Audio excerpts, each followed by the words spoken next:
जैसे ही मार्स का magnetic field नहीं रहा, इसके लिए अचानक सोलर विंड का खतरा बढ़ गया। सोलर विंड मार्शियन एटमॉस्फेयर को खत्म करके उड़ा सकती थी।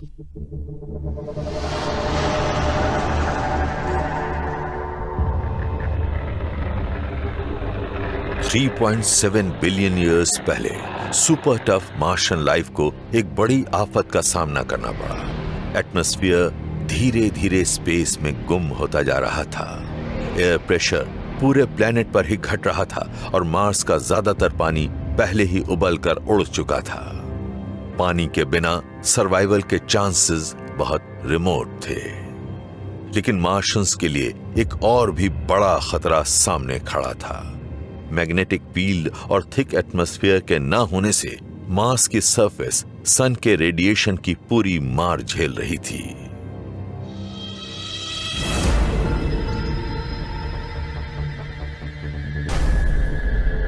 ऐसे में सरफेस पर मौजूद किसी माइक्रोब को बहुत मामूली एटमॉस्फेयर से ही काम चलाना पड़ता है। पानी नहीं होता, सन की जबरदस्त अल्ट्रावायलेट लाइट होती है और पार्टिकल्स हर वक्त टकराते रहते हैं। मार्शियंस पर सोलर विंड से रेडिएशन का बॉम्बार्डमेंट होता रहा होगा। इससे उनके डीएनए फट गए होंगे। बिना एटमॉस्फेयर के प्लैनेट का सरफेस स्टेरिलाइज हो जाता है। मार्स के कोर के इनएक्टिव हो जाने के कारण इस प्लैनेट की जियोलॉजी को बर्बाद कर दिया होगा। हो सकता है कि यह मार्स के खत्म होने की शुरुआत ही हो। जब कोई प्लैनेट जियोलॉजिकली दम तोड़ देता है तो ये बायोलॉजिकली भी जिंदा नहीं रह पाता। किसी प्लैनेट के लिविंग सिस्टम्स को बायोलॉजिकल तरीके से गवर्न और ड्राइव करने के लिए भी जियोलॉजिक प्रोसेसेस की जरूरत होती है। अगर कोई प्लैनेट जियोलॉजिकली एक्टिव होता तो उसका अपना एक साइकिल होता है जो उसे लाइफ को सस्टेन करने और एलिमेंट्स प्रोवाइड करने में मदद करता है। जब कोई प्लैनेट जियोलॉजिकल प्रोसेस की अपनी एबिलिटी गंवा देता है तो वो लाइफ सस्टेन नहीं कर सकता। 3.8 बिलियन ईयर्स पहले मार्स का मैग्नेटिक कोर इनएक्टिव होने लगा। इस प्लैनेट ने अपने मैग्नेटिक फील्ड, अपने एटमॉस्फेयर और सरफेस पर मौजूद लिक्विड वाटर गंवा दिए, जिससे मार्शियन बैक्टीरिया के लिए जिंदा रहना मुश्किल हो गया। लेकिन क्या यह वाकई मार्शियन लाइफ का अंत था? लाइफ बहुत टेनेशियस होती है। इतने जानलेवा बदलावों के बाद भी ये सर्वाइव कर सकती है और ये आज भी वहां हो सकती है। ऐसे में मार्शियन लाइफ को जमीन में और गहराई तक जाना था। इस प्रोटेक्टेड सबटेरेनियन एनवायरनमेंट में शायद इसे लिक्विड वाटर का कोई सोर्स मिल गया होगा। और अगर ऐसा है तो क्या मार्शियंस आज भी हमारा इंतजार कर रहे होंगे?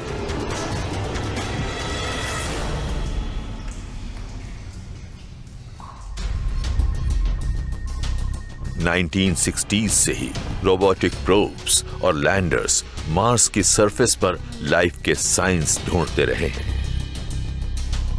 पर क्या ये सही जगह पर खोज करते रहे हैं? अगर मार्शियन लाइफ की चौथी जनरेशन आज भी जिंदा है तो कई साइंटिस्ट्स को लगता है कि उसे जमीन में काफी गहराई पर ढूंढना पड़ेगा। मार्स के सरफेस के नीचे शायद लाइफ के लिए जरूरी सारी कंडीशंस मौजूद हो। वहां शायद लिक्विड वाटर हो और वहां शायद इंटेंस रेडिएशन से भी बचाव हो जो सरफेस पर झेलना पड़ता है। मार्शियन लाइफ को ढूंढने के लिए जमीन के नीचे मौजूद सबसे अच्छी जगहों को लेकर साइंटिस्ट्स की राय एक नहीं है। लेकिन अगर जेनी रैडेबा मार्स पर होती तो वो सबसे नजदीकी सैंड ड्यून तक जाकर वहां खुदाई शुरू कर देती। आप देख सकते हैं कि सरफेस के ठीक नीचे रेत गीली है। ये लाइफ के लिए एक परफेक्ट एनवायरनमेंट हो सकती है। प्लैनेट्स पर मौजूद ड्यून वाले हिस्से वाकई स्पेशल लोकेशंस होते हैं। ये किसी प्लैनेट के सबसे एक्टिव हिस्सों में से एक होते हैं। बहती हुई हवा रेत को यहाँ पूरे लैंडस्केप में फैला देती है और रेत एक तरह से एनवायरनमेंट को अपने नीचे सेफ रखती है। अर्थ के सबसे सूखे रेगिस्तानों में भी सैंड ड्यून्स और इंटर ड्यून्स के बीच में आपको पानी मिल जाएगा जो जमीन में गहराई पर मौजूद स्प्रिंग्स से ऊपर तक पहुंच जाता है और इसी से लाइफ पैदा होती है और बढ़ती है। और अगर आप इनकी तली में खोदते जाएंगे तो हो सकता है आप वाटर टेबल तक भी पहुंच जाएं। और अगर आप मार्स की वाटर टेबल तक पहुंच जाते हैं तो वहां आपको लाइफ के लिए जरूरी सभी कंडीशंस मिल जाएंगी। मैं ये बात शर्त लगाकर कह सकती हूँ, ड्यून्स के बीच पानी मिलेगा। रेगिस्तान में मार्शियन लाइफ को खोद कर ढूंढ निकालना एक ऑप्शन है, लेकिन कुछ साइंटिस्ट्स के आइडियाज एकदम अलग होते हैं और प्लेनेटरी साइंटिस्ट नीना लैंजा को अपनी सर्च के लिए एक रस्सी और एक फ्लैशलाइट लेनी होगी। अगर मुझे मार्स पर लाइफ को ढूंढना हो तो मैं जाऊंगी किसी लावा ट्यूब के पास। लावा ट्यूब्स बनती हैं पुराने वॉल्केनोज से। ये जमीन के नीचे वाले लावा फ्लोज की खाली जगह होती हैं। आज ये डीप टनल्स की शक्ल में नजर आती हैं। ये रेडिएशन से सेफ होती हैं और मार्स के बेरहम क्लाइमेट से भी बचाती हैं। हम मार्स पर किसी लावा ट्यूब में तो कभी नहीं गए, लेकिन ऐसा हो सकता है कि उसमें लिक्विड वाटर हो।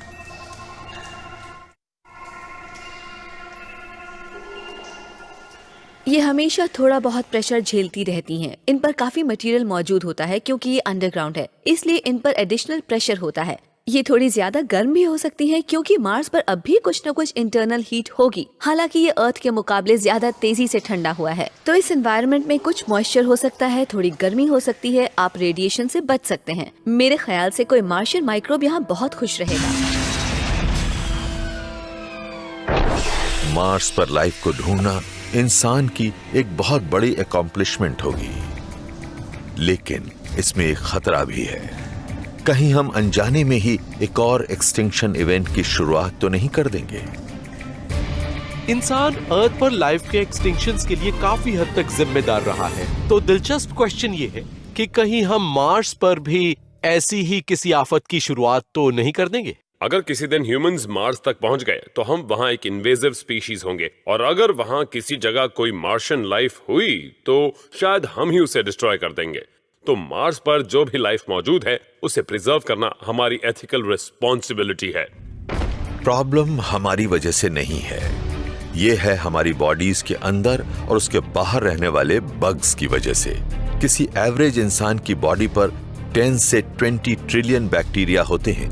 अगर हम मार्स पर जाते हैं तो हम अपने इन छोटे साथियों को भी साथ ले जाएंगे, और इनमें से कोई भी बग मार्शियन लाइफ के लिए एक जानलेवा कंपेटिटर साबित हो सकता है।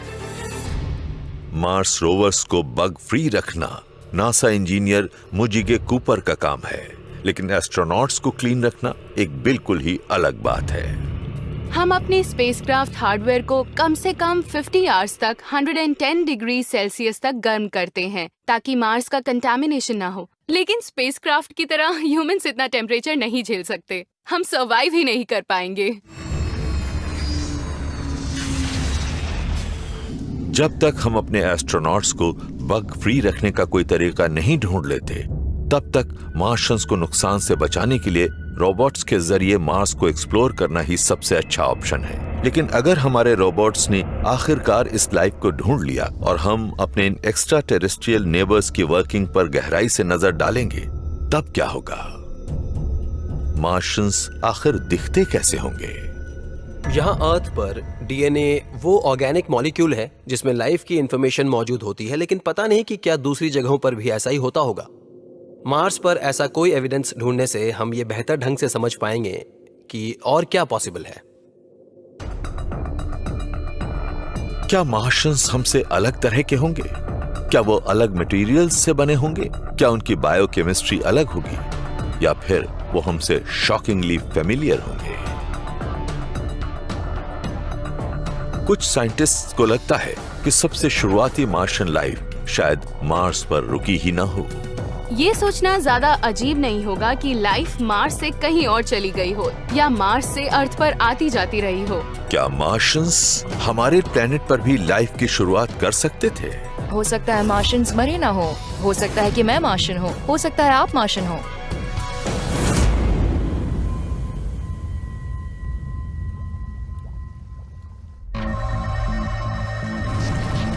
हमने मार्स तक एक रोबोट आर्मी भेजी है और इससे जो मिला है वो सरप्राइजिंग है। हो सकता है वहां लाइफ मौजूद रही हो, और वो भी मार्शियंस की अलग अलग जनरेशंस की शक्ल में, जो खतरनाक एक्सटिंक्शन इवेंट्स के बावजूद फिर पैदा हुई हो। मार्स की सरफेस के नीचे लाइफ अब भी मौजूद हो सकती है। एक और पॉसिबिलिटी है जो सचमुच बहुत सरप्राइजिंग है। मार्शियंस सिर्फ मार्स पर ही छिपे हुए नहीं हैं, वो तो यहाँ अर्थ पर भी खूब फल फूल रहे हैं। मैं भी एक मार्शियन हो सकती हूँ, आप भी मार्शियन हो सकते हैं। हम किसी और प्लैनेट से हो सकते हैं।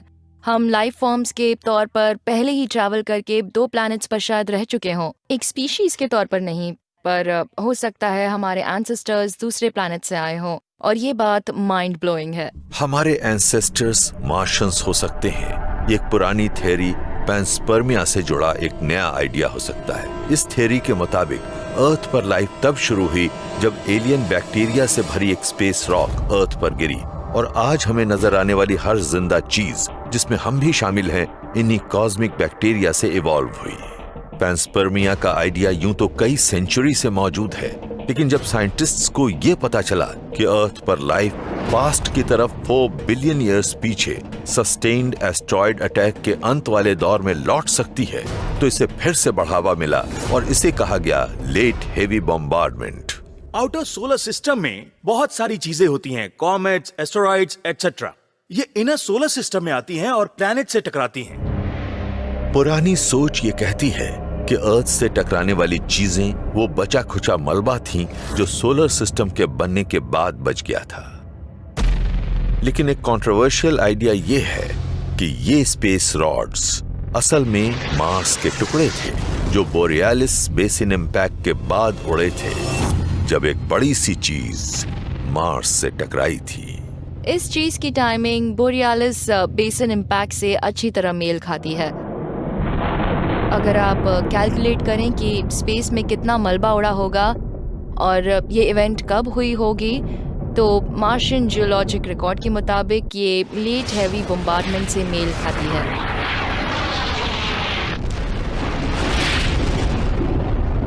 ये हो सकता है कि बोरियालिस बेसिन फॉर्मिंग इम्पैक्ट का मलबा अर्थ पर आकर बरसा हो और इससे लेट हैवी बम्बार्डमेंट हुआ हो, जिससे अर्थ पर मार्स के बैक्टीरियल स्पोर्स की नींव पड़ी हो। ये बस एक अंदाजा है, हम पक्के तौर पर इस बारे में नहीं जानते, लेकिन ऐसी इवेंट का होना फिजिकली पॉसिबल है। तो क्या बोरियालिस इम्पैक्ट की वजह से बहुत छोटे मार्शियंस स्पेस में उड़कर अर्थ तक पहुंचे थे? ये बात अजीब लगती है, लेकिन साइंस के पास एविडेंस है। हम जानते हैं कि सिंपल लाइफ काफी टफ है। ये स्पेस के कोल्ड वैक्यूम में भी सरवाइव कर जाती है, और बोरियालिस इम्पैक्ट की टाइमिंग भी अर्थ पर शुरुआती ऑर्गेनिज्म के पनपने के टाइम से मेल खाती है। हम ये जानते हैं कि मार्स से निकलने वाले रॉक्स अर्थ तक पहुंच सकते हैं, क्योंकि ये आज भी अर्थ पर लैंड करते रहते हैं। बतौर साइंटिस्ट मैंने जो कमाल का काम किया है वो है मार्स के एक पीस को अपने हाथ में पकड़ना। हमारा ऐसा कोई मिशन नहीं गया जो मार्स से सैंपल लेकर लौटा हो, तो हमें एक अलग तरीका अपनाना पड़ा। हमारे पास ऐसे मीटोराइट्स हैं जो 100% मार्स के टुकड़े हैं। ये ह्यूज कोलिजन्स के दौरान मार्स से टूटकर अर्थ पर आ गिरे थे। मार्शियंस की 4 अलग अलग जेनरेशंस, इनमें से हर एक को एक अलग तरह की प्लैनेटरी कैटास्ट्रोफी झेलनी पड़ी, लेकिन तमाम मुश्किलों के बावजूद मार्शियंस आज भी जिंदा हो सकते हैं। शायद ये अर्थ पर भी फल फूल रहे हों। अगर लाइफ वाकई इतनी ब्रेव हो सकती है कि वो खत्म होने के बाद फिर से बार बार वापस आती रहे, तो इससे मैं लाइफ के एवोल्यूशन को लेकर काफी होपफुल हूँ। इससे पता चलता है कि बेशक इंडिविजुअल्स नाजुक हों, लेकिन लाइफ अपने आप में टफ है, वो नाजुक नहीं है। फिलहाल तो हम बस स्पेकुलेट ही कर सकते हैं, जब तक कि फ्यूचर जेनरेशंस के हाथ एक्स्ट्रा टेरेस्ट्रियल लाइफ का पहला सैंपल न लग जाए। उससे सब कुछ बदल जाएगा। हमें एक और एग्जाम्पल मिल जाएगा कि लाइफ कैसे शुरू हुई और ये कैसे काम करती है। और अगर ऐसी कोई चीज जिंदा नहीं भी है, तो ये कभी तो थी। यूनिवर्स कभी पहले जैसा नहीं रहेगा।